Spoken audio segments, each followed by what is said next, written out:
ನಮಸ್ಕಾರ. G achiever ಕಾರ್ಯಕ್ರಮಕ್ಕೆ ಸ್ವಾಗತ. ನಾನು ದಿವ್ಯಶ್ರೀ. SLR ಮೆಟಾಲಿಕ್ಸ್ ಲಿಮಿಟೆಡ್ ಈ ಒಂದು ಕಂಪನಿ ಉಕ್ಕನ್ನ ಉತ್ಪಾದನೆ ಮಾಡುತ್ತೆ. ಮಾತ್ರವಲ್ಲ, ಅಂತಾರಾಷ್ಟ್ರೀಯ ಮಟ್ಟದಲ್ಲಿ ಮನ್ನಣೆಯನ್ನ ಪಡೆದುಕೊಂಡಿದೆ. ಇವತ್ತು 3000ಕ್ಕೂ ಹೆಚ್ಚು ಉದ್ಯೋಗವನ್ನು ಸೃಷ್ಟಿಸಿರುವಂಥ ಈ ಕಂಪನಿ ಕೇವಲ ಕಂಪನಿಯಾಗಿ ಉಳ್ಕೊಳ್ಳದೆ ಸಾಮಾಜಿಕ ಜವಾಬ್ದಾರಿಯನ್ನು ಹೊತ್ತಿದೆ. ಹೌದು, ಇವತ್ತು ಕಂಪನಿ ಉದ್ಯೋಗ ಸೃಷ್ಟಿಯ ಜೊತೆಗೆ ಸಾಮಾಜಿಕ ಜವಾಬ್ದಾರಿಯನ್ನು ಕಳೆದ 15 ವರ್ಷಗಳಿಂದ ನಿರ್ವಹಿಸ್ತಾ ಇದೆ. ಈ ನಿಟ್ಟಿನಲ್ಲಿ ಇವತ್ತಿನ ಜಿ ಅಚೀವರ್ ಕಾರ್ಯಕ್ರಮದಲ್ಲಿ ಸೀನಿಯರ್ ಆಫೀಸರ್ ಆಗಿರುವಂತಹ ಮಲ್ಲಿಕಾರ್ಜುನ್ ಅವರು ಈ ಕಂಪನಿಯ ಕುರಿತಂತೆ ಮಾತಾಡೋದಕ್ಕೆ ನಮ್ಮ ಸ್ಟುಡಿಯೋದಲ್ಲಿ ಭಾಗಿಯಾಗಿದ್ದಾರೆ. ಮೊದಲಿಗೆ ಅವರಿಗೆ ಕಾರ್ಯಕ್ರಮಕ್ಕೆ ಸ್ವಾಗತವನ್ನು ಕೋರೋಣ.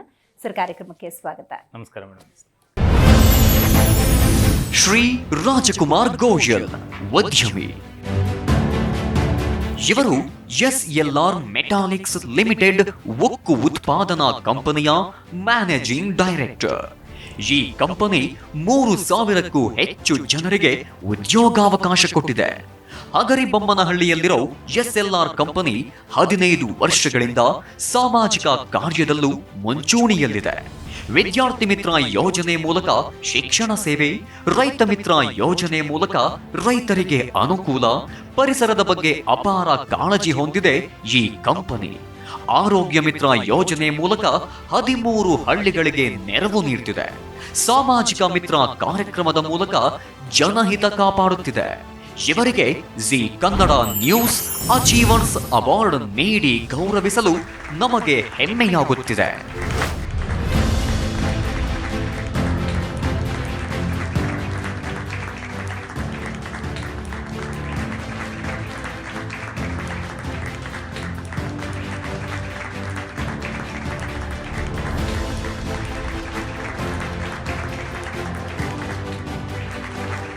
ತುಂಬ ಖುಷಿ ಆಗ್ತಾ ಇದೆ.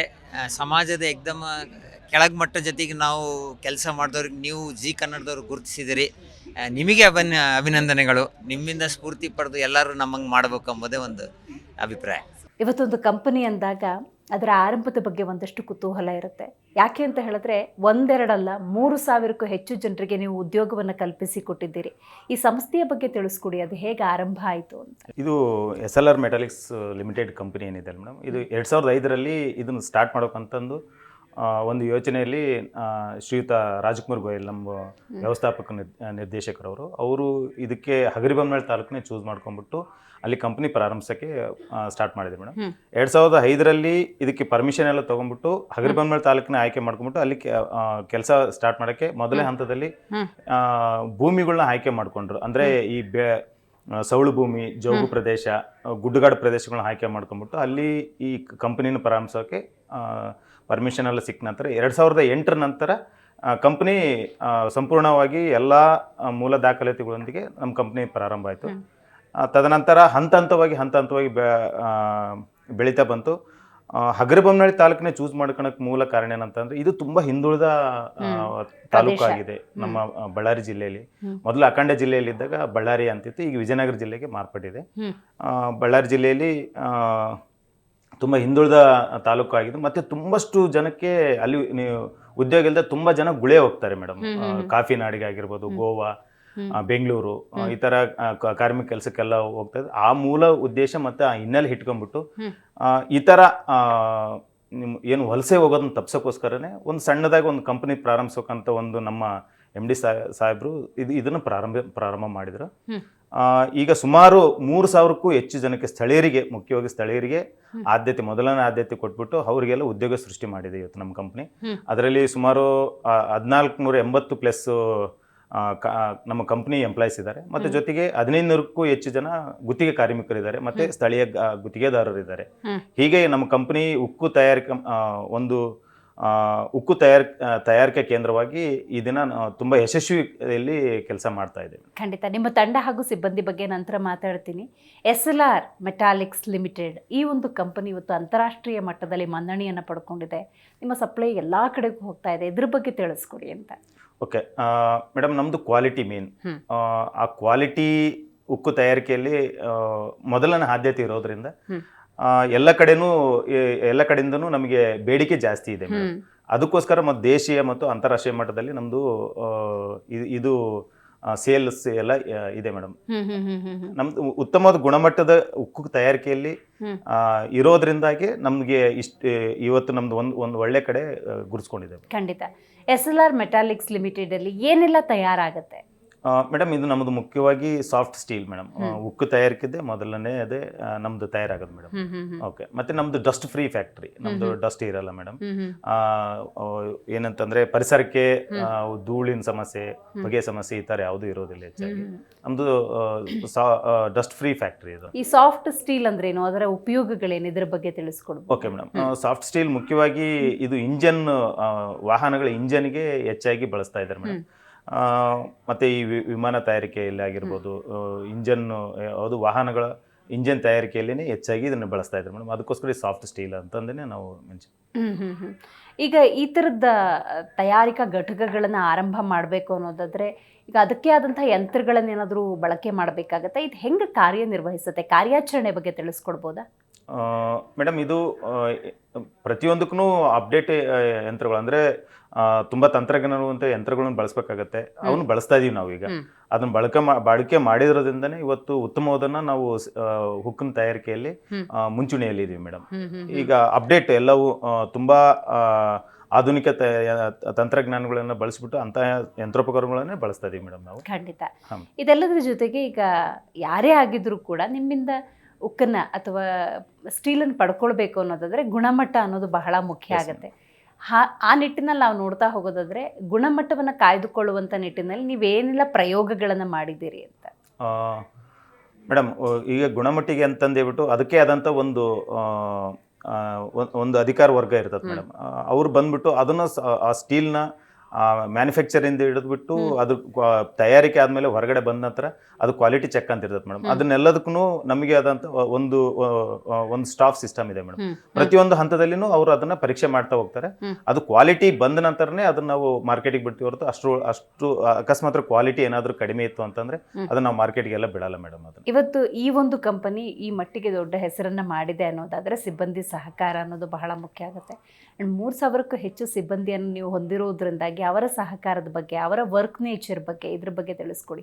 ಓಕೆ ಮೇಡಮ್, ಇಲ್ಲಿ ನಾವು ನಾನು ಮೊದಲೇ ತಿಳಿಸ್ದಂಗೆ ಸುಮಾರು 1480 ಪ್ಲಸ್ ಆನ್-ರೋಲ್ ಎಂಪ್ಲಾಯೀಸು ಮತ್ತು 1500 ಜನ ನಮ್ಮ ಗುತ್ತಿಗೆ ಕಾರ್ಮಿಕರು ಇರೋದ್ರಿಂದ ಮೇಡಮ್ ಇದು ನಾವು ಕೆಲಸನ ಮನೆ ಕೆಲಸ ಅಂತಾನೆ ತಿಳ್ಕೊಂಡು ಮಾಡ್ತೀವಿ ಮೇಡಮ್. ಯಾಕಂದ್ರೆ ಕಂಪ್ನಿ ನಮ್ಗೆ ಆ ಥರ ಸಪೋರ್ಟ್ ಕೊಡ್ತಾ ಇದೆ. ಈಗ ಕಂಪ್ನಿ ನಮಗೆ ಎಷ್ಟು ಕೊಡುತ್ತೋ ಅಷ್ಟು ನಾವು ಕಂಪ್ನಿ ಕೊಡ್ತೀವಿ.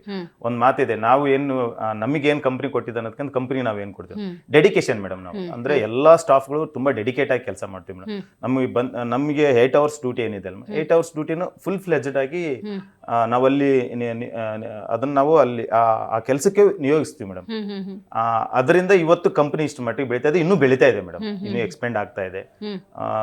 ಈಗ ಸುಮಾರು 300 ಎಕರೆ ವ್ಯಾಪ್ತಿಯಲ್ಲಿ ನಮ್ಮ ಕಂಪನಿ ಇರೋದ್ರಿಂದ ಇನ್ನು ಮುಂದಿನ ಹಂತದಲ್ಲಿ ಇನ್ನೂ ದೊಡ್ಡ ಮಟ್ಟದಲ್ಲಿ ಬೆಳೀತಾ ಇದೆ ಮೇಡಮ್. ಇಷ್ಟು ದೊಡ್ಡ ಎಂಪ್ಲಾಯೀಸ್ ಅನ್ನು ನೀವು ಹೊಂದಿರೋದ್ರಿಂದಾಗಿ ಅವರ ಕುಂದುಕೊರತೆಗಳನ್ನು ನಿಭಾಯಿಸುವಂತ ನಿಟ್ಟಿನಲ್ಲಿ, ಅವರಿಗೆ ಸೌಕರ್ಯಗಳನ್ನು ಒದಗಿಸುವಂತ ನಿಟ್ಟಿನಲ್ಲಿ ಕಂಪನಿ ಹೇಗೆ ಅವ್ರ ಜೊತೆಗಿದೆ, ಸಿಬ್ಬಂದಿಯ ಜೊತೆಗೆ? ನಮ್ಮ HR ಪಾಲಿಸಿ ಪ್ರಕಾರ ಕಂಪನಿ ಸಿಬ್ಬಂದಿಗಳು ಪ್ರತಿ ಹಂತದಲ್ಲಿ ಅವರಿಗೆ ನೀಡ್ ಬೇಸ್ ಅಸೆಸ್ಮೆಂಟ್ ಅಂತ ಮಾಡ್ತೀವಿ ಮೇಡಮ್. ನಾವು ಅಸೆಸ್ಮೆಂಟ್ ಮಾಡ್ಬಿಟ್ಟು ಅವ್ರಿಗೆ ಏನು ಕುಂದುಕೊರತೆಗಳಿದಾವೆ ಅಂತ ನೋಡ್ಕೊಂತೀವಿ. ಆಲ್ರೆಡಿ ಕಂಪನಿ ಎಲ್ಲದನ್ನು ಒದಗಿಸಿದೆ. ಒದಗಿಸಿದ್ರ ಜೊತೆಗೆ ಪ್ರತಿ ಹಂತದಲ್ಲೂ ನಾವು ಅಸೆಸ್ಮೆಂಟ್ ಮಾಡಿಬಿಟ್ಟು ಮತ್ತೆ ಅವ್ರಿಗೆ ಏನು ಕುಂದುಕೊರತೆಗಳಿದಾವೆ ಅಂತ ಹೇಳ್ಬಿಟ್ಟು ಮತ್ತೊಮ್ಮೆ ಪರಿಶೀಲನೆ ಮಾಡಿಬಿಟ್ಟು ಮತ್ತೆ ಅದನ್ನ ನಾವು ಒದಗಿಸೋ ವ್ಯವಸ್ಥೆ ಅಂತೂ ಮಾಡ್ತಾನೆ ಇರ್ತೀವಿ ಮೇಡಮ್. ನಾವು ಯಾವುದೇ ಹಂತದಲ್ಲೂ ಅವರಿಗೆ ಕೊರತೆ ಅನ್ನೋದು ಕಂಡು ಬರಬಾರ್ದು. ಊಟದ ವ್ಯವಸ್ಥೆ ಆಗಿರ್ಬೋದು, ವಸತಿ ವ್ಯವಸ್ಥೆ ಅಂತ ಆಗಿರ್ಬೋದು, ಸಾರಿಗೆ ವ್ಯವಸ್ಥೆ ಬಂದಾಗ ಮಕ್ಕಳ ಶಿಕ್ಷಣಕ್ಕೆ ಸಪೋರ್ಟ್ ಮಾಡುವಂಥದ್ದಾಗಿರ್ಬೋದು, ಮತ್ತೆ ಅವ್ರ ಸೇಫ್ಟಿ, ಮುಖ್ಯವಾಗಿ ಅವ್ರ ಸೇಫ್ಟಿಗೆ ಸಂಬಂಧಪಟ್ಟ ಪ್ರತಿ ಹಂತದಲ್ಲೂ ಅವ್ರಿಗೆ 100% ಅವರಿಗೆ ಸೇವೆ ಒದಗಿಸ್ತಾ ಇದೆ ಅಂತಂದೇನೆ ನಾನು ಹೇಳ್ತೀನಿ.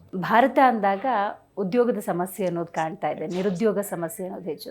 ಇನ್ನು ಉತ್ತರ ಕರ್ನಾಟಕ ಭಾಗ, ನೀವು ಹಗರಿಬೊಮ್ಮನಹಳ್ಳಿ ಅಂದಾಗಲೂ ಕೂಡ ಅಲ್ಲೂ ಕೂಡ ಬಹಳಷ್ಟು ನೌಕರಿ ಅಂದಾಗ ಸಮಸ್ಯೆ ಇದೆ. ಅದನ್ನು ನೀಗಿಸುವಂಥ ನಿಟ್ಟಿನಲ್ಲಿ ನಿಮ್ಮ ಸಂಸ್ಥೆ ಯಾವ ರೀತಿ ಕಾರ್ಯೋನ್ಮುಖ ಆಗಿದೆ ಅಂತ? ಯಾಕಂದರೆ ಸ್ಥಳೀಯರಿಗೆ ಅತಿ ಹೆಚ್ಚು ಅವಕಾಶಗಳನ್ನು ಕೊಟ್ಟಾಗ ಅವ್ರು ಬೆಳೀತಾರೆ, ಅವ್ರ ಬದುಕನ್ನು ಅವ್ರು ನಡೆಸ್ಬೋದು. ಈ ನಿಟ್ಟಿನಲ್ಲಿ ಎಸ್ ಮೇಡಮ್, ಇದನ್ನು ನಾನು 100% ನನ್ನ ಕಂಪನಿಗೆ ನಾನು ಯಾವತ್ತೂ ಆಭಾರಿ ಮೇಡಮ್. ನಾವು ಯಾಕಂತಂದರೆ ನಮಗೆ ಸ್ಥಳೀಯರಿಗೆ ಮೊದಲು ಆದ್ಯತೆ ಕೊಟ್ಟಿರೋದು. ಈ ಕಂಪ್ನಿ ಫ್ಯಾಕ್ಟ್ರಿ ಅಂದ ತಕ್ಷಣನೇ ಉತ್ತರ ಪ್ರದೇಶದಿಂದ, ಒಡಿಸ್ಸಾದಿಂದ, UP ಇಂದ ಎಲ್ಲರೂ ಕರ್ಕೊಂಬಂದ್ಬಿಟ್ಟು ಕೆಲಸ ಮಾಡಿಸ್ತಾ ಇರ್ತಾರೆ.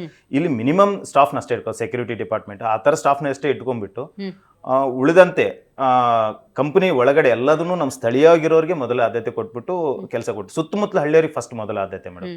ಕೆಲವರಿಗೆ ಅವರಿಗೆ ವಿದ್ಯಾರ್ಥಿಗೆ ತಕ್ಕಂತೆ ಜಾಬ್ ಕೊಟ್ಟಿದ್ದಾರೆ. ಕೆಲವರು ವಿದ್ಯಾರ್ಥಿ ಇಲ್ಲ ಅಂತಂತಂದ್ರು ಅವರು ಅನಕ್ಷರಸ್ಥರಿದ್ರು ಸಹ ಅವ್ರಿಗೆ ಕಂಪನಿ ಎಂಪ್ಲಾಯ್ಮೆಂಟ್ ಸಹ ತುಂಬಾ ಕೊಟ್ಟಿದೆ ಮೇಡಮ್ ಅವ್ರಿಗೆ. ನಿಮ್ಮ ಹಾಗೂ ಕಂಪನಿಯ ಜೊತೆಗಿನ ನಂಟಿನ ಬಗ್ಗೆ ಹೇಳೋದಾದ್ರೆ ಮೇಡಮ್, ಕಂಪನಿ ಅಂತಂದ್ರೆ ನಮ್ದೊಂದು ಫ್ಯಾಮಿಲಿ ಅಂತಂದು ಹೇಳ್ತೀವಿ. SLR ಕಂಪನಿ ಅಂತ ನಾವು ಎಲ್ಲಿ ಹೇಳಲ್ಲ ಮೇಡಮ್, SLR ಕುಟುಂಬ ಅಂತಾನೆ ನಾವು ಕನ್ಸಿಡರ್ ಮಾಡ್ತೀವಿ. ಆ ಕುಟುಂಬದಲ್ಲಿ ನಾನೊಬ್ಬ ಸದಸ್ಯ. ನಮ್ಮ ಕಂಪನಿ 3,000 ಜನ ಏನಿದೆ, 3,000 ಜನ ಸೇರಿದಂತ ಒಂದು ಕುಟುಂಬ ಮೇಡಮ್, ಫ್ಯಾಮಿಲಿ ಅಂತಾನೆ ಹೇಳ್ತೀವಿ ಮೇಡಮ್. ನಿಮ್ಮ ಜರ್ನಿ ಯಾವಾಗ ಆರಂಭ ಆಯ್ತು ಈ ಸಂಸ್ಥೆಯ ಜೊತೆಗೆ? ಎಸ್ ಮೇಡಮ್, ನಾನು NGO ದಲ್ಲಿ ಕೆಲಸ, ನಾನ್ ಗೌರ್ಮೆಂಟ್ ಆರ್ಗನೈಸೇಷನ್ ಅಲ್ಲಿ ಕೆಲಸ ಮಾಡ್ತಾ ಇದ್ದೆ ಮೇಡಮ್. ನಂದು ಬೇಸಿಕಲಿ MSW ಆಗಿರೋದ್ರಿಂದ ಸಮುದಾಯದ ಅಭಿವೃದ್ಧಿ ಕಾರ್ಯಕ್ರಮಗಳನ್ನೇ ಮೊದಲಿಂದ ತೋರಿಸ್ಕೊಂತ ಬಂದು ಕಳೆದ 21 ವರ್ಷದಿಂದ. ಅದರಲ್ಲಿ ಪೂರಕವಾಗಿ ನಾನು ಮೈರಾಡ್ ಅಂತ ಒಂದು ಆರ್ಗನೈಸೇಷನ್ ಅಲ್ಲಿ ಕೆಲಸ ಮಾಡ್ತಿದ್ದೆ. ಈ CSR ಫಂಡ್ ನ ನಾವು NGO ದವ್ರಿಗೆ ಕೊಡ್ತೀವಿ ಮೇಡಮ್, ಕೆಲವು ಪ್ರೋಗ್ರಾಮ್ಸ್ ಇಂಪ್ಲಿಮೆಂಟೇಷನ್ ಮಾಡಕ್ಕೆ. ಆ ಮೈರಾಡದಲ್ಲಿ ನಾನು ಸ್ಟಾಫ್, ಆ ಪ್ರೋಗ್ರಾಮ್ ನಾನು ಮಾಡ್ತಾ ಇದ್ದೆ ಮೇಡಮ್. ಅದು SLR ಪ್ರೋಗ್ರಾಮ್ಸ್ ಎಲ್ಲ ಮಾಡ್ತಾ ಇದ್ದೆ. ಆ ಪ್ರೋಗ್ರಾಮ್ಸ್ ತುಂಬಾ ಅಚ್ಚುಕಟ್ಟಾಗಿ ಮಾಡ್ತಾ ಇದ್ದೆ ನಾನು. ನಾವು ಹಗರ್ಬನ್ಮೇಳ ತಾಲೂಕಲ್ಲಿ ಅಚ್ಚುಕಟ್ಟಾಗಿ ಮಾಡ್ತಾ ಇದ್ದೆ. ಆ ಕೆಲಸ ನೋಡ್ಬಿಟ್ಟು ನನ್ನ ಕಂಪ್ನಿಗೆ ಎಂಪ್ಲಾಯ್ ಆಗಿ ತಗೊಂಡ್ರು ಮೇಡಮ್. ನಾನು ಅವಾಗಲಿಂದಾನೇ ಕಂಪ್ನಿ ಎಂಪ್ಲಾಯ್ ಆಗಿ ಕಳೆದ 3 ವರ್ಷದಿಂದ ನಾನು ಕಂಪ್ನಿಯಲ್ಲಿ ಕೆಲಸ ಮಾಡ್ತಾ ಇದ್ದೀನಿ. ಖಂಡಿತ. ಈಗ ಕಳೆದ 15 ವರ್ಷಗಳಿಂದ ಈಗ ನೋಡಿ 3,000ಕ್ಕೂ ಹೆಚ್ಚು ಸಿಬ್ಬಂದಿ ನಿಮ್ಮ ಜೊತೆ ಇದ್ದಾರೆ. ಅಂತಾರಾಷ್ಟ್ರೀಯ ಮಟ್ಟದಲ್ಲಿ ನಿಮ್ಮ ಎಲ್ಲ ಉತ್ಪಾದನೆಗಳು ತಲುಪ್ತಾ ಇದೆ. ಅದನ್ನು ಹೊರತುಪಡಿಸಿ ಸಾಮಾಜಿಕ ಕಾರ್ಯಗಳಲ್ಲಿ ಈ ಕಂಪನಿ ತೊಡಗಿಸ್ಕೊಂಡಿರೋದನ್ನು ನಾವು ನೋಡ್ತೀವಿ. ಮೊದಲನೇದಾಗಿ ನಾನು ವಿದ್ಯಾರ್ಥಿಗಳ ಬಗ್ಗೆ ಉಲ್ಲೇಖ ಮಾಡಲೇಬೇಕು. ಯಾಕಂತ ಹೇಳಿದ್ರೆ ವಿದ್ಯಾರ್ಥಿಗಳೇ ಮುಂದಿನ ಭವಿಷ್ಯ ಅಂತ ಹೇಳ್ಬೋದು. ವಿದ್ಯಾರ್ಥಿ ಮಿತ್ರ ಅಂತ ಒಂದು ಯೋಜನೆಯನ್ನು ನೀವು ತರ್ತೀರಿ. ಏನದು ಯೋಜನೆ, ಹೆಂಗೆ ಕಾರ್ಯನಿರ್ವಹಿಸುತ್ತೆ? ಓಕೆ ಮೇಡಮ್, ನಾವು CSR ಡಿಪಾರ್ಟ್ಮೆಂಟ್ ಅಂತ ನಮ್ಮದು ಸಪ್ರೇಟ್ ವಿಂಗ್ ಇರ್ತದೆ ಮೇಡಮ್.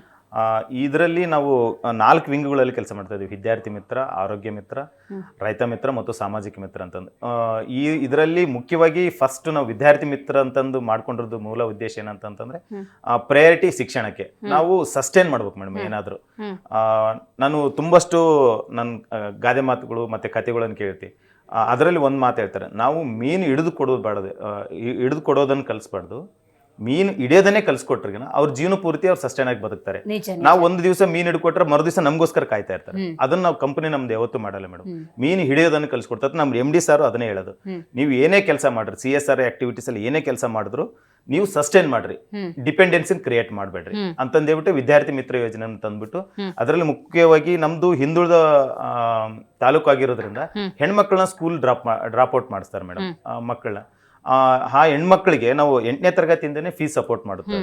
8ನೇ ತರಗತಿಯಿಂದ ಅಪ್ ಟು PG ವರೆಗೂ ಅವ್ರಿಗೆ ಫೀಸ್ ಸಪೋರ್ಟ್ ಮಾಡ್ಬಿಟ್ಟು ಎಜುಕೇಶನ್ಗೆಲ್ಲ ಸಪೋರ್ಟ್ ಮಾಡ್ತಾ ಇದೀವಿ ಮೇಡಮ್. ಅದ್ರ ಮೂಲ ಉದ್ದೇಶ ನಾವು ಸ್ಕೂಲ್ ಡ್ರಾಪ್ ಔಟ್ ಆಗಬಾರ್ದು ಅಂತಂದೇಳ್ಬಿಟ್ಟು ಮತ್ತೆ ಸ್ಕಿಲ್ ಟ್ರೈನಿಂಗ್ಸ್ ಅವ್ರಿಗೆ ಸಿಗಬೇಕಂತಂದೇಳ್ಬಿಟ್ಟು ಈ ಇದರಲ್ಲೇನೆ ನಾವು ಈ ವಿದ್ಯಾರ್ಥಿ ಮಿತ್ರ ಯೋಜನೆ ಅಡಿಯಲ್ಲಿ ತುಂಬಷ್ಟು ಕೆಲಸಗಳು ಮಾಡಿದ್ವಿ. ಅಂದ್ರೆ ಈಗ ಒಂದು 3 ವರ್ಷದಿಂದ ಆರಂಭ ಆಗಿದೆ. ಮೊದಲು ಇತ್ತು ಮೇಡಮ್, ಸಣ್ಣ ಮಟ್ಟದಲ್ಲಿ ಇತ್ತು. ಯಾಕಂತಂದ್ರೆ ಕಂಪನಿ ಹಂತವಾಗಿ ಬೆಳೆದ್ರಿಂದ ಈ ಕಳೆದ 3 ವರ್ಷದಿಂದ ನಮ್ CSR ಫಂಡ್ ರೈಸ್ ಆಗಿದೆ ಮೇಡಮ್. ಅದ್ರ ಹಿನ್ನೆಲೆಯಲ್ಲಿ ನಾವು ಕೆಲಸ ಮಾಡ್ತಾ ಇರೋದ್ರಿಂದ ಈಗ ಆಕ್ಟಿವಿಟೀಸು ಜಾಸ್ತಿ ಆಗಿದೆ, ಮತ್ತೆ ಅವರಿಗೆ ಫಲಾನುಭವಿಗಳ ಸಂಖ್ಯೆನೂ ಜಾಸ್ತಿ ಆಗ್ತಾ ಇದೆ, ಮತ್ತೆ ನಾವು ಕೊಡುವಂತದ್ದು ಏನು ಫಂಡ್ಸ್ ಕೂಡ ಜಾಸ್ತಿ ಆಗಿದೆ ಮೇಡಮ್. ಈಗ ರೈತರು ಅಂದ್ರೆ ನಮ್ಮ ದೇಶದ ಬೆನ್ನೆಲುಬು ಅಂತ ಹೇಳ್ತೀವಿ. ಇವತ್ತು ರೈತ ಒಂದು ಹೊತ್ತು ನನಗೂ ಇದು ಪ್ರಪಂಚಕ್ಕೂ ಸಂಬಂಧ ಇಲ್ಲ ಅಂತ ಕೂತು ಬಿಟ್ರೆ ನಮಗೆ ಊಟ ಮಾಡೋಕ್ಕಿರಲ್ಲ. ಅಂದ್ರೆ ರೈತನ ಪ್ರಾಮುಖ್ಯತೆ ಅಷ್ಟರ ಮಟ್ಟಿಗಿದೆ. ಅವ್ರ ಬಗ್ಗೆ ಕಾಳಜಿ ತೋರಿಸುತ್ತೆ ಈ ಕಂಪನಿ. ರೈತ ಮಿತ್ರ ಅನ್ನುವಂಥ ಯೋಜನೆಯನ್ನ ಮಾಡುತ್ತೆ. ಇದ್ರ ಬಗ್ಗೆ ತಿಳಿಸ್ಕೊಡಿ, ಇದು ಹೆಂಗೆ ಕಾರ್ಯನಿರ್ವಹಿಸುತ್ತೆ? ಎಸ್ ಮೇಡಮ್, ನೀವು ಮೊದಲೇ ಫಸ್ಟ್ ಹೇಳಿದ್ರೆ ರೈತ ಅಂದ್ರೆ ದೇಶದ ಬೆನ್ನೆಲುಬು ಅಂತ. ಅವ್ರು ಬೆಳೆದ್ರೆ ನಾವು ಬದುಕಿರಕ್ಕೆ ಸಾಧ್ಯ. ಎಲ್ಲರೂ ಹೇಳ್ತಾರೆ ರೈತ ಬೆಳಿತಾನ ಅಂತಂದು ಹೇಳ್ತಾರೆ. ಅವರು ಬೆಳಿತಾ ಇದಾರೆ ಅಷ್ಟೇ ಮೇಡಮ್, ನಮ್ ಜೀವ ಉಳಿಸ್ತಾರ ಅಂತಂದು ಯಾರು ಯೋಚನೆ ಮಾಡೋದಲ್ಲ. ಯಾಕಂದ್ರೆ ನಾವು ಬದುಕಿದೀವಿ ಅಂತಂದ್ರೆ ಆಹಾರ ಬೇಕು. ಆಹಾರ ಇಲ್ಲ ಅಂತಂದ್ರೆ ಏನು, ಆಹಾರ ಬೆಳೆದ ರೈತ. ಅದಕ್ಕೋಸ್ಕರ ಅವ್ರಿಗೂ ನಾವು ಆದ್ಯತೆ ಕೊಟ್ಬಿಟ್ಟು ಅವ್ರಿಗೂ ಕೆಳಮಟ್ಟದಲ್ಲಿ ತುಂಬಷ್ಟು ಮೇಡಮ್. ಈಗ ಅವ್ರಿಗೆ ಕೆಲವು ಸರ್ಕಾರ ಸೌಲಭ್ಯಗಳು ಇದಾವೆ, ಅವ್ರಿಗೆ ರೀಚ್ ಆಗಲ್ಲ ಮೇಡಮ್. ನಾವು ಮಾಹಿತಿ ಕೊರತೆ ಇದೆ. ಮತ್ತೆ ಸಣ್ಣ ಮತ್ತು ಅತಿ ಸಣ್ಣ ರೈತರು ಅಲ್ಲಿಗೆ ಹೋಗಿ ತಗೊಳಕ್ಕೆ ಆಗಲ್ಲ ಮೇಡಮ್. ಯಾಕಂತಂದ್ರೆ ಈಗ ಎಲ್ಲದನ್ನು ಆನ್ಲೈನ್ ಆಗಿದಾವೆ, ಅಪ್ಡೇಟ್ ಆಗಿದಾವೆ. ಮತ್ತೆ ಸಿಟಿಗೆ ಒಂದು ಏನಾದ್ರೂ ಫೆಸಿಲಿಟಿ ತಗೋಬೇಕಂದ್ರೆ ಅಲದಾಡ್ಬೇಕು ಮೇಡಮ್. ಹಾಗಾಗ್ಬಿಟ್ಟು ಅದನ್ನೆಲ್ಲ ಸಿಗಲ್ಲ ಅಂತಂದು ಹೇಳ್ಬಿಟ್ಟು ನಾವು ಅದರಲ್ಲಿ ನಾವು ಮೊದಲೇ ಮೆನ್ಷನ್ ಮಾಡ್ತೀವಿ ಮೇಡಮ್, ಸಣ್ಣ ಮತ್ತು ಅತಿ ಸಣ್ಣ ರೈತರಿಗೆ, ಅದರಲ್ಲಿ ಕೃಷಿ ಮಹಿಳೆಗೆ ಮೊದಲನೇ ಆದ್ಯತೆ ಮೇಡಮ್. ಅದ್ಭುತ. ಆ ಆದ್ಯತೆ ಇಟ್ಕೊಂಡ್ಬಿಟ್ಟು ಅವ್ರಿಗೆ ಕೆಲಸ ಮಾಡುವಂಥದ್ದು. ಅದರಲ್ಲಿ ಪೂರಕವಾಗಿ ಈಗ ನಾವು ಪ್ರತಿ ವರ್ಷ ಒಬ್ಬ ರೈತರಿಗೆ ಅಥವಾ ರೈತ ಮಹಿಳೆಗೆ ಆಗಿರ್ಬೋದು, ಸಣ್ಣ ಮತ್ತು ಅತಿ ಸಣ್ಣ ರೈತರಿಗೆ 5 hours JCB ಕೊಡ್ತೀವಿ ಮೇಡಮ್. ಈಗ ಅವ್ರ ಭೂಮಿ ಇರ್ತದೆ ಸಣ್ಣ 1 ಎಕರೆ ಅರ್ಧ ಎಕರೆ 1-2 ಎಕರೆ ಹಂಗೆ ಭೂಮಿ ಇರ್ತದೆ ಮೇಡಮ್. ಅದು ಮತ್ತೆ ಮಳೆ ಬಂದಾಗೆ ಬೆಳೆಯುವಂಥ ಭೂಮಿಗಳು. ಮತ್ತೆ ಈ ಏತ ನೀರಾವರಿನ ಮತ್ತೆ ಬೋರ್ವೆಲ್ನ ನಂಬಿಕೊಂಡು ಬದುಕ್ತಾ ಇರುವಂಥವ್ರು. ಆ ಭೂಮಿಯಲ್ಲಿ ಒಂದಿಷ್ಟು ಗುಡ್ಡ ಇರ್ತತೆ, ಒಂದಿಷ್ಟು ಕಲ್ಲುಗಡ್ಡೆ ಇರ್ತತೆ, ಅದರಲ್ಲಿ ಒಂದಿಷ್ಟು ಭೂಮಿ ಹೋಗ್ಬಿಟ್ರೆ ಅವ್ರು ಬೆಳೆಯಂಥದ್ರಲ್ಲಿ ಮತ್ತಿನ್ನೂ ಕಡಿಮೆ ಆಗುತ್ತೆ ಅನ್ನೋ ಮೂಲ ಉದ್ದೇಶದಿಂದ. ಮತ್ತೆ ಕೆಲವರಿಗೆ ಕಾಲುವೆ ಇರ್ತದೆ, ಕಾಲುವೆಲಿಂದ ನೀರು ಬರೋಕ್ಕೆ ಸರಾಗುವಂಥ ಕಾಲುವೆ ನಿರ್ಮಾಣ ವ್ಯವಸ್ಥೆ. ನಾವೇನ್ ಮಾಡ್ತೀವಿ ಅಂದ್ರೆ ಪ್ರತಿ ರೈತರಿಗೆ ನಾವು 5 ತಾಸು JCB ಕೊಟ್ಬಿಡ್ತೀವಿ. ನೀವು ಅದರಿಂದ ನಿಮ್ಮ ಭೂಮಿಯಲ್ಲಿ ಸಮತಟ್ಟು ಮಾಡ್ಕೊಳೋದಾಗಿರ್ಬೋದು, ಈಗ ಹೇಳಿದ್ನಲ್ಲ ಗುಡ್ಡೆ ಅಂತ ಕಲ್ಲುಗಳು ಏನಾದ್ರು ತೆಗೆದಿತ್ತು ಅಂತಂದ್ರೆ ಕಾಲುವೆ ನಿರ್ಮಾಣಗಳು, ಬದು ನಿರ್ಮಾಣ ಮಾಡ್ಕೊಳೋದಾಗಿರ್ಬೋದು, ಅಥವಾ ಈ ಟ್ರಂಚ್ ಹೊಡ್ಕೊಳೋದಾಗಿರ್ಬೋದು, ಮಳೆ ನೀರು ಕೊಯ್ಲು ಮಾಡ್ಕೊಳೋದು, ಇಂಥವೆಲ್ಲ ಕೆಲಸ ಮಾಡ್ಕೊಳಕ್ಕೋಸ್ಕರ ನಾವು ಅವ್ರಿಗೆ ಕೊಡ್ತೀವಿ ಮೇಡಮ್. ಅದರಿಂದ ಅವ್ರ ಭೂಮಿ ಸಮತಟ್ಟು ಮಾಡ್ಕೊಂಡ್ಬಿಟ್ಟು ಭೂಮಿಯ ಪ್ರಮಾಣ ಜಾಸ್ತಿ ಆಗುತ್ತೆ, ಬೆಳೆಯುವಂತ ಬೆಳೆನೂ ಜಾಸ್ತಿ ಆಗುತ್ತೆ, ಅವರ ಆದಾಯದಲ್ಲೂ ಏರಿಕೆ ಆಗುತ್ತೆ, ಅವ್ರ ಜೀವನ ಸುಧಾರಿಸ್ಕೊಳಕ್ ಒಂದು ಅವಕಾಶ ಸಿಗುತ್ತೆ ಮೇಡಮ್. ಫಲಾನುಭವಿಗಳು ಎಷ್ಟು ಜನ ಇದ್ದಾರೆ, ಬರ್ತಾ ಇರ್ತಾರ ರೈತರು ನಿರಂತರವಾಗಿ? ಎಸ್ ಮೇಡಮ್ ನಾವು ಪ್ರತಿ ವರ್ಷ 1500 ತಾಸು ನಾವು JCB ವ್ಯವಸ್ಥೆ ಮಾಡ್ಕೊಡ್ತೀವಿ ಮೇಡಮ್. ಅದರಿಂದ ಅವರು ಒಬ್ಬರಿಗೆ 5 ತಾಸು ಅಂತಂದ್ರೆ ನಾವು ಸುಮಾರು 500ಕ್ಕೂ ಹೆಚ್ಚು ರೈತರಿಗೆ ನಾವು ರೈತ ಕುಟುಂಬಗಳಿಗೆ, ಒಬ್ಬ ರೈತರ ಅಂದ್ರೆ ಒಂದು ಭೂಮಿ ಸಮತಟ್ಟು ಆಯ್ತು ಅಥವಾ ಭೂಮಿ ಅಭಿವೃದ್ಧಿ ಆಯ್ತು ಅಂದ್ರೆ ಒಂದು ರೈತ ಕುಟುಂಬಕ್ಕೆ ಸಪೋರ್ಟ್ ಸಿಕ್ಕಂಗಾಗತ್ತೆ ಮೇಡಮ್.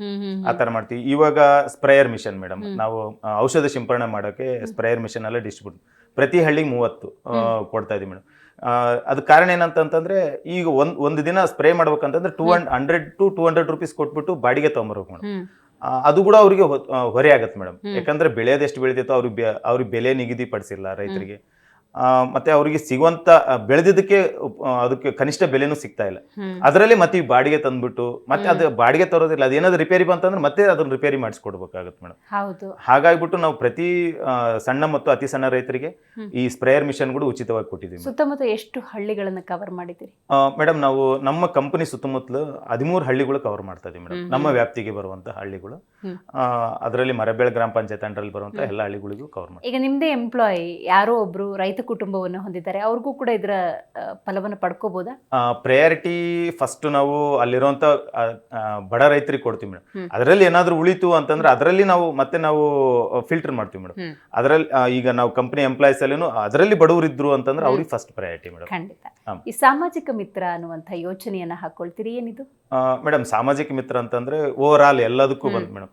ಈಗ ಸ್ಪೋರ್ಟ್ಸ್ ನಡೀತಾ ಇರ್ತೈತೆ, ಸ್ಪೋರ್ಟ್ಸ್ ನಡೆಯುವಾಗ ಅವ್ರಿಗೆ ಮಿನಿಮಮ್ ಏನಂತಂದ್ರೆ ಕಾಂಟ್ರಿಬ್ಯೂಷನ್ ಸಿಕ್ಕರಿಗೆ ಒಂದು ಉತ್ತಮ ಮಟ್ಟದಲ್ಲಿ ಸ್ಪೋರ್ಟ್ಸ್ಗೆ ಆಯೋಜನೆ ಮಾಡಕ್ಕೆ ಅವಕಾಶ ಇದೆ. ನಾವು ಸ್ಪೋರ್ಟ್ಸ್ಗೆ ಅವ್ರ ಆಯೋಜನೆ ಮಾಡಕ್ಕೇನು ನಾವು ದುಡ್ಡು ಕೊಡ್ತೀವಿ. ಅದು ಮೂಲ ಉದ್ದೇಶ ಏನಂತಂದ್ರೆ ಮೇಡಮ್, ಸ್ಥಳೀಯ ಪ್ರತಿಭೆಗಳನ್ನು ಗುರುತಿಸೋಕೆ ಮೇಡಮ್.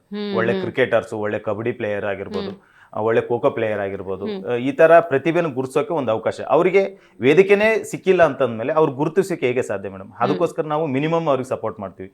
ಈಗ ಸ್ಕೂಲಲ್ಲಿ ಸರ್ಕಾರಿ ಶಾಲೆಗಳಲ್ಲಿ ಬಸ್ಸಿನ ವ್ಯವಸ್ಥೆ ಮಾಡುವಂಥದ್ದು, ಅವರು ಜಿಲ್ಲಾ ಮಟ್ಟಕ್ಕೆ ಹೋಗುವಂಥದ್ದು ಅಥವಾ ತಾಲೂಕು ಮಟ್ಟಕ್ಕೆ ಸ್ಪೋರ್ಟ್ಸ್ಗೆ ಹೋಗುವಂಥದ್ದು. ಅವು ಮಕ್ಕಳ ಸಂಖ್ಯೆ ಜಾಸ್ತಿ ಇರ್ತದೆ ಮೇಡಮ್. ಈಗ ಅವರು ಮನೇಲಿ ಏನ್ ಹೇಳ್ತಾರೆ, ಹೋಗೋಕೆ ಬರಕ್ಕೆ ಬಸ್ ಚಾರ್ಜ್ ಇಲ್ಲಪ್ಪ, ನೀನು ಹೋಗೋದು ಬೇಡ ಅಂತ. ನಾವೇನ್ ಮಾಡ್ತೀವಿ, ಅದಕ್ಕೆ ಅವ್ರಿಗೆ ವೆಹಿಕಲ್ ವಾಹನದ ವ್ಯವಸ್ಥೆ ಮಾಡೋದಾಗಿರ್ಬೋದು, ಊಟದ ವ್ಯವಸ್ಥೆ ಮಾಡೋದಾಗಿರ್ಬೋದು, ಈ ತರ ಎಲ್ಲ ಮಾಡ್ತಾ ಇರ್ತೀವಿ ಮೇಡಮ್. ಮತ್ತೆ ಬೀದಿ ದೀಪ ಮತ್ತೆ ಲೈಟಿಂಗ್ಸ್ ವ್ಯವಸ್ಥೆ ಮಾಡೋದು ಈ ಸಾಮಾಜಿಕ ಮಿತ್ರ ಯೋಜನೆಯಲ್ಲಿ.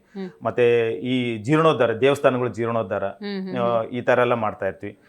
ಜೊತೆಗೆ ರಸ್ತೆಗಳ ನಿರ್ಮಾಣ, ಚರಂಡಿಗಳು, ಮತ್ತೆ ಪರಿಸರ ಕಾಳಜಿ ಇಟ್ಕೊಂಡ್ಬಿಟ್ಟು ಪ್ರತಿ ಹಳ್ಳಿಯಲ್ಲೂ ನಾವು ಸಸಿ ನೆಡುವ ಕಾರ್ಯಕ್ರಮ ಮಾಡುವಂಥದ್ದು, ಈ ತರ ಎಲ್ಲ ನಾವು ಸಾಮಾಜಿಕ ಮಿತ್ರ ಯೋಜನೆಯಲ್ಲಿ ಮಾಡ್ತಾ ಇದ್ದೀವಿ ಮೇಡಮ್. ಖಂಡಿತ. ಆರೋಗ್ಯ ಮಹಾಭಾಗ್ಯ ಅಂತ ಹೇಳ್ತೀವಿ, ಆರೋಗ್ಯ ಮಿತ್ರ ಅನ್ನುವಂಥ ಯೋಜನೆಯನ್ನು ಕೂಡ ನೀವು ಮಾಡ್ತೀವಿ, ಇದ್ರ ಬಗ್ಗೆ ತಿಳಿಸ್ಕೊಡಿ. ಓಕೆ ಮೇಡಮ್, ಈಗ ನಮ್ಮ ಕಂಪನಿ ಸುತ್ತಮುತ್ತಲಿರುವಂಥ 10 ಹಳ್ಳಿಗಳಲ್ಲಿ ತುಂಬಾ ಇಂಟೀರಿಯರ್ ಪ್ಲೇಸಸ್, ಅವ್ರಿಗೆ ಬಸ್ಸಿನ ವ್ಯವಸ್ಥೆ ಇಲ್ಲ, ಏನೂ ಇಲ್ಲ ಮೇಡಮ್. ಅವ್ರು ಏನಾದ್ರೂ ಸ್ವಂತ ವಾಹನ ಬಳಸ್ಬೇಕು, ಇಲ್ಲ ಸ್ಥಳೀಯ ಆಟೋಗಳನ್ನ ಬಳಸಬೇಕಾಗುತ್ತೆ.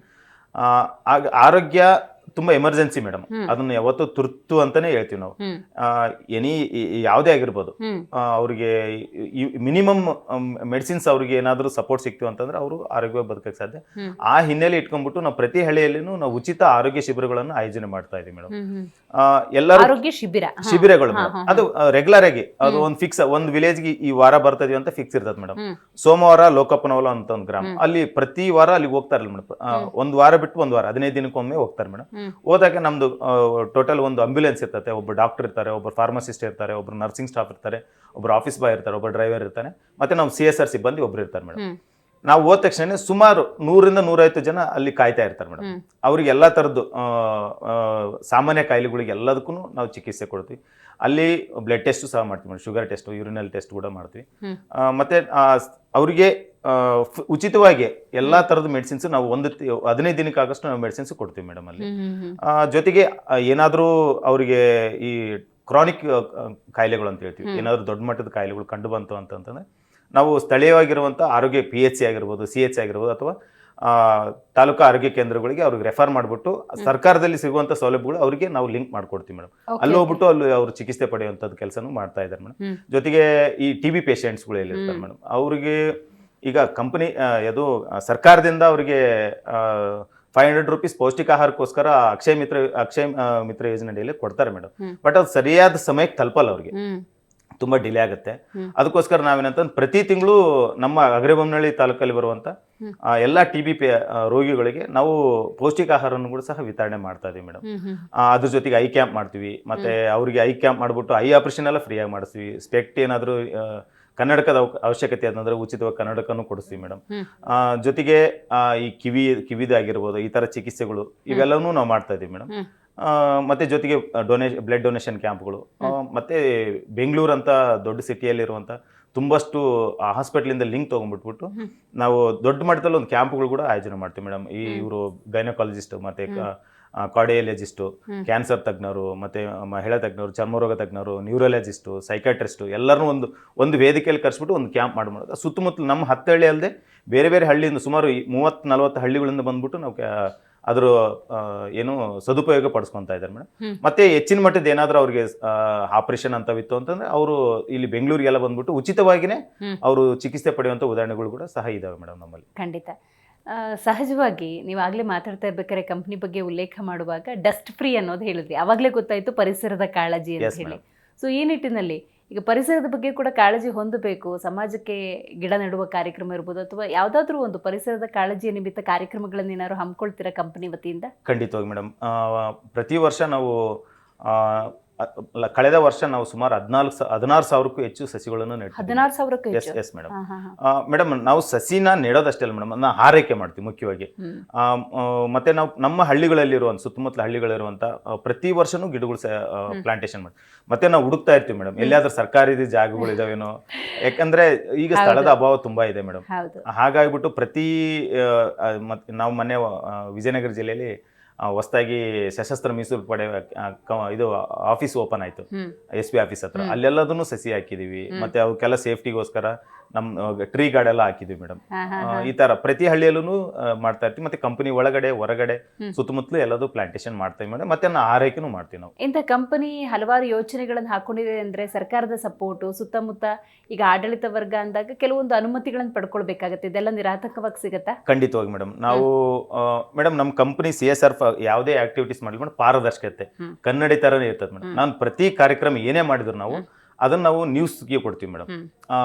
ಅಲ್ಲಿ ಏನು ಯೋಜನೆಯನ್ನ ನಾವು ಕಾರ್ಯರೂಪಕ್ಕೆ ತಂದಿರ್ತೀವಿ ಅದು ಪ್ರತಿ ನ್ಯೂಸ್ ನಾವು ಪ್ರತಿಯೊಂದು ಪೇಪರ್ ಕಟಿಂಗ್ಸ್ ಇಟ್ಕೊಂಡಿದ್ವಿ ಮೇಡಮ್. ಹಾಗಾಗಿಬಿಟ್ಟು ನಮ್ಮ ಮೇಲೆ ತುಂಬಷ್ಟು ನಂಬಿಕೆ ಮೇಡಮ್. ಅವ್ರು ತುಂಬಾ ಅಚ್ಚುಕಟ್ಟಾಗಿ ಮಾಡ್ತಾರೆ ಇವ್ರ ಕೆಲಸ ಅಂತಂದೇಬಿಟ್ಟು ಮೇಡಮ್ ನಾವು ಯಾವುದೇ ಕಾರ್ಯಕ್ರಮ ಮಾಡಿರೋ ಸ್ಥಳೀಯವಾಗಿರುವಂತ ಸರ್ಕಾರಿ ಅಧಿಕಾರಿಗಳ ಜೊತೆನೆ ಅವ್ರನ್ನ ಗೆಸ್ಟ್ ಆಗಿ ಅತಿಥಿಗಳಾಗಿ ಕರೆದುಬಿಟ್ಟು ಅವ್ರ ಕೈಲೇನೆ ಕಾರ್ಯಕ್ರಮನ ಇನಾಗ್ರೇಷನ್ ಮಾಡಿಸೋದಾಗಿರ್ಬೋದು, ಪ್ಲಾಂಟೇಶನ್ ಮಾಡಿಸೋದಾಗಿರ್ಬೋದು, ಭೂಮಿ ಪೂಜೆ ಮಾಡಿಸುವಂತದ್ದಾಗಿರ್ಬೋದು, ಅವ್ರ ಜೊತೆನೆ ಕೋರ್ಡಿನೇಷನ್ ಅಲ್ಲೇನೆ ಮಾಡ್ಕೊಂಡು ಹೋಗ್ತೀವಿ ಮೇಡಮ್. ಈಗ ನಾವು ರೈತರಿಗೋಸ್ಕರ ರೈತ ಮಿತ್ರ ಯೋಜನೆಯಲ್ಲಿ ಹೇಳಿಲ್ಲ, ಹೂಳು ತೆಗೆಯುವಂತ ಕಾರ್ಯಕ್ರಮಗಳು ಅವೆಲ್ಲ ಮಾಡ್ತಾ ಇದೀವಿ ಮೇಡಮ್. ಏತ ನೀರಾವರಿ ಸುಮಾರು ಈಗ ಒಂದು ನಂದಿಬಂಡಿ ಏತ ನೀರಾವರಿ 1980 ಆಗಿರೋದು, MP ಪ್ರಕಾಶ್ ಪೀರಿಯಡ್ ಅಲ್ಲಿ ಆಗಿರೋದು. ಅದು ಅವಾಗ ಹೂಳು ತುಂಬಿಕೊಂಡಿದ್ದು ಇದುವರೆಗೂ ಇರುತ್ತೆ. ತುಂಬಷ್ಟು ರೈತರು ಸರ್ಕಾರಿ ಕಚೇರಿಗಳಿಗೆಲ್ಲ ಹೋಗಿದ್ದಾರೆ, ಕೇಳಿದ್ದಾರೆ. ಅವ್ರು ಮಾಡ್ತಾರೆ, ಇಲ್ಲ ಅಂತ ಹೇಳಲ್ಲ, ಅವ್ರು ಡಿಲೇ ಆಗ್ತಾ ಇತ್ತು. ಕೊನೆಗೆ ನಮಗೆ ಒಂದಿನ ಬಂದ್ಬಿಟ್ಟು ಮನವಿ ಕೊಟ್ಟರು ಮೇಡಮ್. ಮನವಿ ಕೊಟ್ಟ ತಕ್ಷಣನೇ ನಾವು ಆ ಮನವಿ ಹಿಡ್ಕೊಂಡು ಹೋಗ್ಬಿಟ್ಟು ಸರ್ಕಾರಿ ಅಧಿಕಾರಿಗಳ ಜೊತೆ ನಾವು ಚರ್ಚಿಸಿ ಈ ನೀರಾವರಿ ಇಲಾಖೆ ಜೊತೆ ಚರ್ಚೆ ಮಾಡೋದಕ್ಕಿಂತ ಮುಂಚೆನೆ ಮೊದಲು ಇಂಪ್ಲಿಮೆಂಟೇಷನ್ ಮಾಡ್ರಿ, ರೈತರಿಗೆ ಅದು ತುಂಬಾ ಹೆಲ್ಪ್ ಆಗುತ್ತೆ ಅಂತ ಸುಮಾರು 3 ಕಿಲೋಮೀಟರ್ ಅಷ್ಟು ಉದ್ದ ನಾವು ಏತ ನೀರಾವರಿ ಕಾಲುಗಳೆಲ್ಲ ತೆಗೆಸ್ಬಿಟ್ಟು ಹೂಳು ಹೆಚ್ಚಿಬಿಟ್ಟು ಇವತ್ತು ಸುಮಾರು 1500ಕ್ಕೂ ಹೆಚ್ಚು ಕುಟುಂಬ ಇದು ರೈತ ಕುಟುಂಬಗಳಿಗೆ ವ್ಯವಸಾಯಕ್ಕೆ ನೀರು ಒದಗಿಸ್ತಾ ಇದೆ ಮೇಡಮ್. ಮತ್ತೆ ಬಾವಿ ಹೂಳೆತ್ತಂಥದ್ದು, ಈ ಮಿಷನ್ ರಿಪೇರಿ, ಈ ಜಾಕ್ವೆಲ್ ಅಂತ ಹೇಳ್ತೀವಿ ಮೇಡಮ್, ಆ ಏತ ನೀರಾವರಿ ಕಾಲುವೆ ನೀರೆತ್ತುವಂತ ಜಾಕ್ವೆಲ್ಸ್ಗಳು ರಿಪೇರಿ ಇಂಥವೆಲ್ಲ ಮಾಡ್ಕೊಡ್ತಿದ್ವಿ ಮೇಡಮ್. ಖಂಡಿತ. ಮುಂದಿನ ಗುರಿ ಏನಿದೆ ಕಂಪನಿ? ಎಸ್ ಮೇಡಮ್, ಕಂಪನಿ ಹಂತ ಹಂತವಾಗಿ ಬೆಳೀತಾ ಇದೆ. ಜನರ ಆಶೀರ್ವಾದ, ಸುತ್ತಮುತ್ತಲ ಗ್ರಾಮದ ಆಶೀರ್ವಾದ, ಮುಖಂಡರ ಆಶೀರ್ವಾದ, ಮತ್ತೆ ಜೊತೆಗೆ ನಮ್ಮ ಕಂಪ್ನಿಯಲ್ಲಿ ಇರೋ ಎಲ್ಲರೂ ಪರಿಶ್ರಮದಿಂದ ಕಂಪನಿ ಬೆಳೀತಾ ಇದೆ. ನಾನು ಮೊದಲೇ ಹೇಳ್ದಂಗೆ ವಿದ್ಯಾರ್ಥಿ ಮಿತ್ರ ಯೋಜನೆ ಏನಿದೆ ಅಲ್ಲ ಮೇಡಮ್, ಆ ವಿದ್ಯಾರ್ಥಿ ಮಿತ್ರ ಯೋಜನೆ ಅಡಿಯಲ್ಲಿ ಇನ್ನೂ ಸಸ್ಟೈನ್ ಮಾಡಬೇಕು ಅಂತಂದು ಹೇಳ್ಬಿಟ್ಟು ನಾವು ಸ್ಕಿಲ್ಡ್ ಟ್ರೈನಿಂಗ್ಸ್ ಎಲ್ಲ ಮಾಡ್ಬೇಕಂತಂದು ನಮ್ಮಷ್ಟು ತುಂಬಷ್ಟು ಇದೆ ಯೋಚನೆ ಇದೆ. ಅದರಲ್ಲಿ ಮುಖ್ಯವಾಗಿ ಮಹಿಳೆಯರು ಬೆಳಗ್ಗೆ ಒಂದು ಸ್ಕೂಲಿಗೆ ಮಕ್ಕಳು ಮತ್ತು ಗಂಡ್ಮಕ್ಳು ಮನೆಯಿಂದ ಹೊರಗಡೆ ಹೋದ ತಕ್ಷಣ ಅಂದರೆ ದುಡಿಯೋಕ್ಕೆ ಮತ್ತು ಮಕ್ಕಳು ಸ್ಕೂಲಿಗೆ ಹೋದ್ಮೇಲೆ ಸುಮಾರು 10 ಗಂಟೆಯಿಂದ ಸಂಜೆ 4ರಿಂದ 5 ಗಂಟೆವರೆಗೂ ಫ್ರೀ ಇರ್ತಾರೆ ಮೇಡಮ್. ಅಂಥವ್ರಿಗೆ ನಾವು ಆಲ್ರೆಡಿ ಸಾಮಾಜಿಕ ಮಿತ್ರ ಯೋಜನೆಯಲ್ಲಿ ಕೆಲವೊಂದು ಸ್ಕಿಲ್ ಟ್ರೈನಿಂಗ್ಸ್ ಎಲ್ಲ ಮಾಡಿದ್ವಿ. ಹೊಲಿಗೆ ತರಬೇತಿ ಕೇಂದ್ರಗಳನ್ನು ಸ್ಥಾಪಿಸ್ಬಿಟ್ಟು 6 ತಿಂಗಳ ಕಾಲ ನಾವು ತರಬೇತಿ ಕೊಟ್ಟು ಅವ್ರಿಗೆ ಮತ್ತೆ ಫ್ರೀಯಾಗಿ ಅವ್ರಿಗೆ ಟೈಲರಿಂಗ್ ಮಷಿನ್ ಸಹ ಕೊಟ್ಟಿದ್ದೀವಿ ಮೇಡಮ್. ಮತ್ತು ಕಂಪ್ಯೂಟರ್ ತರಬೇತಿ ಸಹ ಕೊಟ್ಟಿದ್ದೀವಿ. ಅವರಿಗೆ ಉಚಿತವಾಗಿ ಕಂಪ್ಯೂಟರ್ ತರಬೇತಿ ಕೊಟ್ಬಿಟ್ಟು ಸರ್ಟಿಫಿಕೇಟ್ ಎಲ್ಲ ಕೊಟ್ಟಿದ್ದೀವಿ. ಇದರಿಂದ ಅವರಿಗೆ ಸ್ಕಿಲ್ ಬೆಳೆಯೋದ್ರ ಜೊತೆಗೆ ಜಾಬ್ ಕೂಡ ಸಿಕ್ಕಿದ್ದಾವೆ ಮೇಡಮ್. ಮುಂದಿನ ದಿನಗಳಲ್ಲಿ ಕೂಡ ಸಹ ನಾವು ಮೊದಲ ಆದ್ಯತೆ ಮಹಿಳೆಯರು ಮತ್ತು ನಮ್ಮ ನಿರುದ್ಯೋಗ ವಿದ್ಯಾರ್ಥಿಗಳು ಅವರಿಗೆಲ್ಲರಿಗೂ ಸ್ಕಿಲ್ ಟ್ರೈನಿಂಗ್ಸ್ಗಳು ಬೇರೆ ಬೇರೆ ಮಾಡ್ಬೇಕಂತಂದು ಒಂದು ಯೋಜನೆ ರೂಪಿಸ್ಕೊಂಡಿದ್ವಿ. ಅದು ಮುಂದಿನ ಹಂತದಲ್ಲಿನೂ ನಾವು ಮಾಡೋದು ಯೋಜನೆ ಕೂಡ ಮಾಡ್ಕೊಂಡಿದ್ವಿ. ಸಮಾಜಕ್ಕೆ ನೀವು ಕೊಡುವಂಥ ಸಂದೇಶ? ನಾನು ಪರ್ಸ್ನಲ್ ಆಗಿ ಮತ್ತು ಕಂಪ್ನಿ ಪರವಾಗಿ ಹೇಳೋದೇನಂತಂದರೆ, ಕಂಪ್ನಿ ಆಗಿರ್ಬೋದು ಅಥವಾ ಯಾವುದೇ ಒಂದು ಆರ್ಗನೈಸೇಷನ್ ಆಗಿರ್ಬೋದು, ಗ್ರಾಮದ ಅಭಿವೃದ್ಧಿಗೋಸ್ಕರ ಬಂದಾಗ ದಯವಿಟ್ಟು ಅದನ್ನು ಸ್ವೀಕರಿಸ್ರಿ, ದಯವಿಟ್ಟು ಪ್ರಶ್ನೆ ಮಾಡಬೇಡ್ರಿ. ನಮ್ಮ MD ಸಾರು, ನಮ್ಮ ಮೇಲಾಧಿಕಾರಿಗಳು ಯಾವಾಗಲೂ ಹೇಳ್ತಾ ಇರ್ತಾರೆ, ಬಾಳೆ ಎಲೆದಲ್ಲಿ ಬಡಿಸಿದ್ದನ್ನು ಫಸ್ಟ್ ಊಟ ಮಾಡಿ, ಬೇರೆ ಅದಕ್ಕೆ ಆಸೆ ಪಡಕ್ಕೆ ಹೋಗ್ಬೇಡ್ರಿ. ಅದನ್ನ ಊಟ ಮಾಡಿದ್ಮೇಲೆ ಮತ್ತೊಂದು ಸರಿ ಕೇಳೋಣ. ಅದಕ್ಕೋಸ್ಕರ ನಮ್ಮ CSR ಫಂಡ್ಸ್ ಆಗಿರ್ಬೋದು, ಬೇರೆ ಯಾವುದೇ ಆಗಿರ್ಬೋದು, ಗ್ರಾಮದ ಅಭಿವೃದ್ಧಿಗೋಸ್ಕರ ಬಂದಾಗ ಅದನ್ನು ದಯವಿಟ್ಟು ಸ್ವೀಕರಿಸ್ರಿ. ಯಾವುದೂ ಒಂದೇ ದಿನದಲ್ಲೇ ಬದಲಾಗಲ್ಲ, ಹಂತ ಹಂತವಾಗಿ ಬದಲಾಗುತ್ತೆ. ದಯವಿಟ್ಟು ಆ ಹಂತಕ್ಕೆ ಅವಕಾಶ ಮಾಡಿಕೊಡ್ರಿ ಅಂತ ನಾನು ಕೇಳ್ಕೊಳ್ತಾ ಇದ್ದೀನಿ. ಖಂಡಿತ. ಕಾರ್ಯಕ್ರಮದಲ್ಲಿ ಭಾಗಿಯಾಗಿ ಕಂಪನಿ ಕುರಿತಂತೆ, ನಿಮ್ಮ ಹಾಗೂ ಕಂಪನಿಯ ನಂಟಿನ ಕುರಿತಂತೆ, ಕಂಪನಿ ಮಾಡ್ತಿರುವಂಥ ಕೆಲಸಗಳ ಕುರಿತಂತೆ ಮಾತಾಡಿದ್ದಕ್ಕಾಗಿ ಧನ್ಯವಾದಗಳು. Okay, thank you. ಸೊ ನೋಡಿದ್ರಲ್ಲ ವೀಕ್ಷಕರೇ, SLR ಮೆಟಾಲಿಕ್ಸ್ ಲಿಮಿಟೆಡ್ ಇದೊಂದು ಕಂಪನಿ 3,000ಕ್ಕೂ ಹೆಚ್ಚು ಜನರಿಗೆ ಉದ್ಯೋಗವನ್ನು ಕಲ್ಪಿಸಿಕೊಟ್ಟಿದೆ. ಮಾತ್ರವಲ್ಲ, ಕಳೆದ 15 ವರ್ಷಗಳಿಂದ ಸಾಮಾಜಿಕ ಕಾರ್ಯಗಳಲ್ಲಿ ತೊಡಗಿಸಿಕೊಂಡು ಸುತ್ತಮುತ್ತ 15ಕ್ಕೂ ಹೆಚ್ಚು ಹಳ್ಳಿಗಳಿಗೆ ಆಶ್ರಯದಾತ ಆಗಿದೆ ಅಂತ ಹೇಳಿದ್ರೆ ತಪ್ಪಾಗೋದಿಲ್ಲ. ಮುಂದಿನ ದಿನಗಳಲ್ಲಿ ಹಲವಾರು ಯೋಚನೆಗಳನ್ನು ನಾವು ಹಾಕೊಂಡಿದ್ದೇವೆ, ಅವೆಲ್ಲವೂ ಕೂಡ ಸಾಕಾರ ಆಗಬೇಕು ಅನ್ನುವಂಥ ವಿಚಾರವನ್ನು ಪ್ರಸ್ತಾಪ ಮಾಡಿದರು. ಹೌದು, ಅವೆಲ್ಲವೂ ಕೂಡ ಆದಷ್ಟು ಬೇಗ ಸಾಕಾರಗೊಳ್ಳಿ ಅಂತ ಹೇಳ್ತಾ ಇವತ್ತಿನ ಕಾರ್ಯಕ್ರಮವನ್ನು ಮುಗಿಸೋಣ. ನೋಡ್ತಾ ಇರಿ ಜಿ ಕನ್ನಡ ನ್ಯೂಸ್, ಸತ್ಯವೇ ಸುದ್ದಿಯ ಜೀವಾಳ.